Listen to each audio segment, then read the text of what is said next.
আমি কি করছি ইন্ডাকশন ওভেন দিয়ে হঠাৎ করে। Hello guys, good morning. তোমরা সবাই কেমন আছো? আশা করছি সবাই ভালো আছে। তোমাদেরকে একটা আজকে ভালো জিনিস দেখাচ্ছি। এই হচ্ছে আমাদের রুমের অবস্থা। এখানে একটা বিরিয়ানির কৌটো, ওখানে একটা বিরিয়ানির কৌটো। কয়েকদিন ধরে রান্না হচ্ছে না, আর ভাতের হাঁড়ি ওইভাবেই পড়ে আছে গ্যাস না থাকার কারণে। এইরকম হচ্ছে পুরো রুমের অবস্থাটা।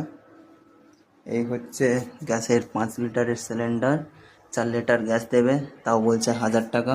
সঠিকভাবে গ্যাস পাওয়া যাচ্ছে না। আর এটা হচ্ছে আমার বেড। আর প্রেস্টিজের এখানে ইন্ডাকশন ওভেন। দেখো আজকে কি করেছি, জামের মধ্যে ভাত বসিয়ে দিয়েছি। আর এর তার বড় না থাকার কারণে বিছানার উপরই বসিয়ে দিয়েছি। জানি না এটা ভালো হচ্ছে কি খারাপ হচ্ছে, কারণ এটাতে যখন আমি বেশি করে দিয়েছিলাম, দেখছি ভাতের বেরিয়ে যাচ্ছিলো, ফ্যানগুলো উপর দিকে উঠছিল। তোমরা কমেন্ট করে জানাও যে এই জিনিসটা আমি ভালো করছি কি খারাপ করছি।